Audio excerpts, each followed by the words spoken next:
నమస్తే, welcome to Telugu రాజ్యం. నేను మీరా. ఈ మధ్యకాలంలో కొత్తగా వివాహమైన జంట కానివ్వండి, పెళ్ళి 10 సంవత్సరాలు సంసార జీవితం గడిపినటువంటి భార్యాభర్తలు అవ్వనివ్వండి, అక్రమ సంబంధాల వలనో లేకపోతే కుటుంబ కలహాల వలనో వీళ్ళిద్దరూ పరస్పరం తగువాడుతూ కూడా మరణాల వరకు వెళ్తున్నారు. చాలామంది ఈ మధ్యకాలంలో భార్యని భర్త చంపేస్తే భర్తని భార్య చంపించడం, ఇలాంటి న్యూస్ మనం చూసాం. అయితే ఎందుకు ఇలాంటి సంఘటనలు ఈ మధ్యకాలంలో ఎక్కువయ్యాయి? ప్రధానంగా సోషల్ మీడియా దీనికి కారణమా, లేకపోతే వాళ్ళ యొక్క జాతకరీత్యానా, లేకపోతే జ్యోతిష్యం ఏం చెప్తోంది? ఇలాంటి వాటికి నివారణ చర్యగా పెళ్లికి ముందే ఏదన్నా మనకు సూచనలు ఉంటాయా అనే అంశం గురించి మనతో మాట్లాడడానికి ప్రముఖ ఆస్ట్రాలజర్ అమరావ్ కశ్యప్ గారు మనతో ఉన్నారు. ఆయన మనకెంతో సుపరిచితులు. ఆయనతో మాట్లాడి మరిన్ని వివరాలు తెలుసుకుందాం. సార్ నమస్తే. చిరంజీవ సుఖీభవ. Thank you so much. So మీరు చూస్తూనే ఉన్నారు, ఈ మధ్యకాలంలో కన్న బిడ్డల్ని చంపేస్తున్నారు తల్లులు. అడ్డుగా వస్తున్నారని ఎవరిని తల్లిని సైతం చంపేశారు. ఈరోజు కూడా ఒక న్యూస్లో ప్రతిరోజు జరుగుతున్నాయి ఇలాంటివే. సో వీటన్నిటికీ నివారణ చర్యలు ఏమైనా ఉన్నాయా? మనం ఏమైనా జాగ్రత్తలు తీసుకోవాలా? ముందుగా జాతకపరంగా జ్యోతిష్యంగా ఎలాంటివి ఉంటాయి? ప్రతి మనిషి జీవితంలో వివాహం అనేది ఒక ముఖ్య సంఘటన అన్నమాట.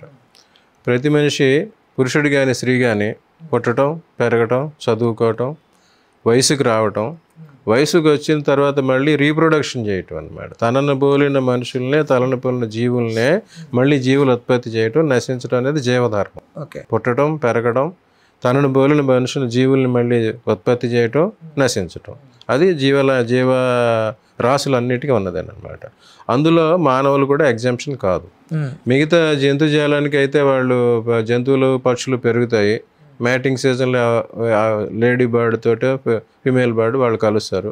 కలిసిన తర్వాత వాళ్ళు మ్యాటింగ్ అవ్వటం, ఎగ్స్ పెట్టడం, మళ్ళీ ఏదో పిల్లల్ని పొదగటం, అవి అక్కడితో అయిపోతుంది. కానీ మనుషుల దగ్గరికి వచ్చేసరికి మనుషుల పైన ఒక బాధ్యత ఉందన్నమాట. ఈ సంతానం అనేది ఏంటంటే మానవాళి ముందుకు వెళ్ళే ప్రక్రియ అన్నమాట. మానవాళి పురోభివృద్ధి చెందాలంటే తప్పనిసరిగా వివాహం జరగాలి, సంతానం రావాలి. ఆ వచ్చే మానవాళి మళ్ళీ మంచివాళ్ళు, సద్బుద్ధి, సద్ధర్మం పాటించే వాళ్ళు ఉండాలంటే దానికి కొన్ని నియమాలు పెద్దవాళ్ళు పెట్టారనమాట. ఆ రకంగా పెట్టినప్పుడు ప్రతి వారి జన్మజాతకంలో సప్తమ స్థానం అనేది కళత్ర స్థానం అని తెలుస్తుంది అనమాట. ఆ సప్తమ స్థానం బట్టి మనకి జీవితంలో ఎటువంటి మిత్రులు కానీ, పార్ట్నర్స్ కానీ, వాటాదారులు కానీ, మనకి మనం యవ్వన కాలంలో వచ్చే మిత్రులు, మన జీవితంలో మనతో జత కూడా మిత్రుల గురించి చెప్తారనమాట. 3వ స్థానం అనేది మన చిన్నప్పుడు మిత్రుల గురించి చెప్తే, 7వ స్థానం మన మధ్య వయసులో మిత్రులు చెప్తే, 11వ స్థానం మన లాస్ట్లో ఉన్న మిత్రులు చెప్తుంది అనమాట. ఈ రకంగా సప్తమ స్థానం అనేది ప్రతి వాళ్ళకి అది అనుకూలం, ప్రతికూలం 2 రకాలుగా ఉంటుంది అన్నమాట. అట్లా ఇప్పుడు ప్రపంచంలో అందరికీ మన చిన్నప్పుడేమో మన ఫ్రెండ్స్ 3 రకాల ఫ్రెండ్స్ ఉంటారు. All weather friends, fair weather friends and bad weather friends అని ఉంటారు. ఆల్ వెదర్ ఫ్రెండ్స్ అంటే మన కష్ట నష్టాల్లో మన ఏ పరిస్థితుల్లోనో మనకి ఎప్పుడు తోడుగా ఉంటారు. తర్వాత మనం సుఖ సంతోషాలతో ఉంటేనే మనతో కలిసేవాళ్ళు ఫెయిర్ వెదర్ ఫ్రెండ్స్. మన టైం బాగుంటేనే మనతో ఉంటారు. ఇంకా బ్యాడ్ వెదర్ ఫ్రెండ్స్ అంటే మన కష్టాల్లో ఉంటే మన దగ్గరికి వచ్చి సాయం చేస్తారు. అది 11వ స్థానం. అట్లాగే 7th ప్లేస్ చూసుకుంటే that is a frenemy. Everybody is a frenemy, friend and enemy. ఇప్పుడు చాలామందిని చూస్తుంటాం, వాటాదారులు 2-3 కలిసి వ్యాపారాలు ప్రారంభిస్తారు, బాగా సక్సెస్ అవుతుంటాయి. మధ్యలో వాళ్ళందరికీ విభేదాలు వచ్చి వాటాదారులు విడిపోతూ ఉంటారు. దానికి కారణం కూడా అంతే.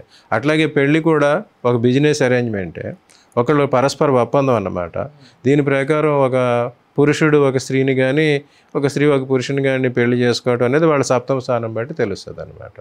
ఆ సప్తమ స్థానం ఎవరికి అనుకూలమైంది, ఎవరికి కాదు అనేది చూసుకుని వారికి ఆ స్థానంలో అనుకూలమైన పరిస్థితి, అనుకూలమైన పర్సన్స్ ఉన్నారా, అటువంటి వాళ్ళని చూసి చేసుకుంటే దానికి ఆ వివాహం చాలా కాలం నిలబడుతుంది అన్నమాట.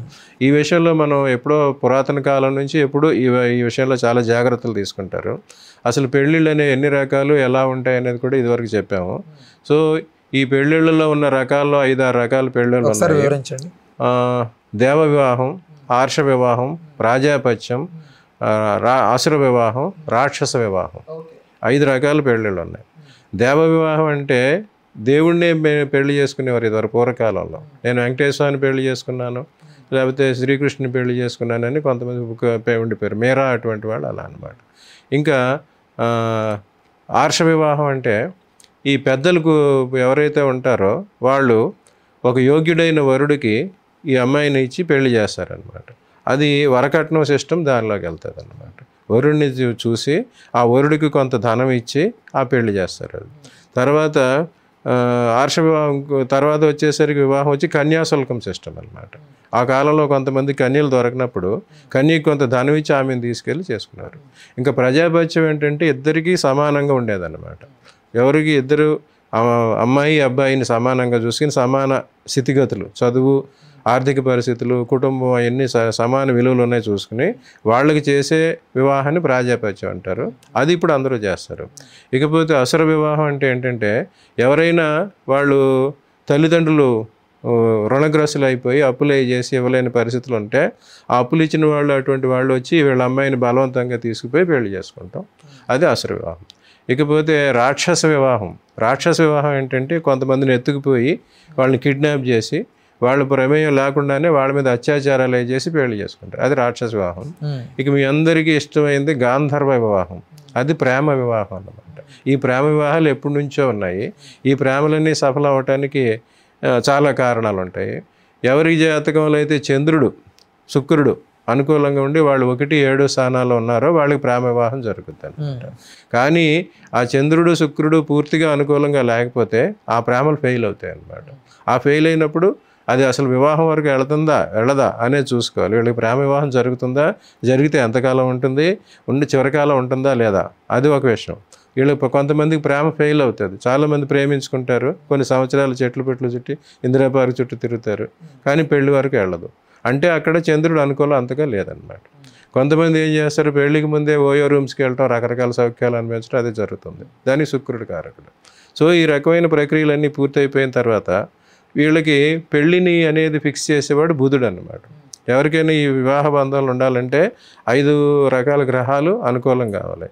అవి ఏంటంటే ప్రతి వాళ్ళకి జీవితంలో కావాల్సినవి ఏంటంటే సఖ్యం, సౌఖ్యం, సంసారం, సంతానం, సహధర్మం, సహచర్యం అన్నమాట. సఖ్యం అనేది ప్రేమ. ఇద్దరి మధ్య ప్రేమ ఏర్పడటానికి, స్త్రీ పురుషుల మధ్య ప్రేమ ఏర్పడటానికి చంద్రుడు కారకుడు. సౌఖ్యం అంటే వారిద్దరు శారీరక సౌఖ్యాలు పొందాలంటే కారకుడు శుక్రుడు కారకుడు. ఇంక వాళ్ళిద్దరూ కలిసి మన ఇద్దరం పెళ్లి చేసుకుందాం అని ఒక ఒప్పందానికి రావడానికి కారకుడు బుధుడు కారకుడు. తర్వాత వాళ్ళకి సంతానం కలగాలంటే గురువు కారకుడు. తర్వాత వాళ్ళు చిరకాలం విడిపోకుండా ఉండాలంటే శని కారకుడు. ఈ 5 గ్రహాలు ఎవరికైతే అనుకూలంగా ఉంటాయో వారికి అన్నీ అనుకూలంగా ఉంటాయి. ఈ లేనప్పుడు ఒక్క చంద్రుడే అనుకూలంగా ఉన్నాడు అనుకోండి, వాళ్ళ ప్రేమలో ఉంటాం, ప్రేమ ఫెయిల్ అవడం జరుగుద్ది. శుక్రుడే అనుకూలం ఉంటే సుఖాలను అనుభవిస్తారు, పెళ్లి దాకా వెళ్ళరు. బుధుడు అనుకూలంగా ఉన్నాడంటే వాళ్ళ పెళ్లి జరిగి ఫిక్స్డ్గా ఉంటుంది. బుధుడు అనుకూలం లేకపోతే ఆ పెళ్లిలో విభేదాలు వచ్చి విడాకుల దాకా వెళ్తారు. రైట్. ఇప్పుడు ఒకవేళ పెళ్లికి వెళ్తారు, నెక్స్ట్ కావాల్సిన సంతానం. కొంతమంది సంతానాన్ని ఇచ్చేవాడు గురువు అన్నమాట. గురువు అనుకూలంగా ఉంటే సంతానం ఉంటుంది. కొంతమంది కసుబుసులు అడుగుని పెళ్లి చేసుకుని, ఇష్టం లేని పెళ్లి చేసుకున్నా పిల్లలు పుట్టేసరికి పిల్లల కోసం కలిసి ఉంటారు. అట్లా ఉన్నది. తర్వాత వచ్చేసరికి వీరంతా చిరకాలం పెళ్ళైన తర్వాత నుంచి కలిసి ఉంటారా, కలిసి ఉంటారా, విడిపోతారా, వియోగమా, లేకపోతే ఒకళ్ళకన్నా ఒకళ్ళ ముందు మరణిస్తారా, అలాంటిది తెలియజేసేవాడు శని అన్నమాట. ఆ శని అనుకూలంగా ఉంటే ఇలా ఉండదన్నమాట. కొంతమందికి విడాకులు తీసుకుని విడిపోవటం అదొకటి. కొంతమందికి వియోగం అంటే భర్త వెళ్ళి అక్కడ గల్ఫ్లో పనిచేస్తూ ఉంటాడు, లేకపోతే అమెరికాలో పనిచేస్తూ ఉంటాడు, భార్య ఇక్కడే ఉంటుంది. ఇదే మన దేశంలోనే వేరు. ఒక ఆయన కలకత్తాలో ఉంటే భార్య వచ్చి చెన్నైలో ఉంటుంది. అది వియోగంలో కోసం. విషాదం అంటే ఏంటంటే ఒకరికన్నా ఒకళ్ళ ముందు చనిపోవటం, భర్త కానీ భార్య. అలాగే వీళ్ళ జీవిత చిరకాలం ఇలా కలిసోవాలంటే ఇలాంటి 5 గ్రహాల ప్రభావం ఉంటుంది. అది ఎవరైతే సరిగా చూసుకుని ముందు జాతకంలో పరిశీలింప చేసుకున్నారో దాని ప్రకారం చర్యలు తీసుకుంటే అవి ఆ జీవితాలు సవ్యంగా ఉంటాయి అన్నమాట. ఇప్పుడు ప్రజెంట్ జరిగే పరిస్థితి వచ్చేసరికి గాంధర్వ వివాహాలు వస్తున్నాయి.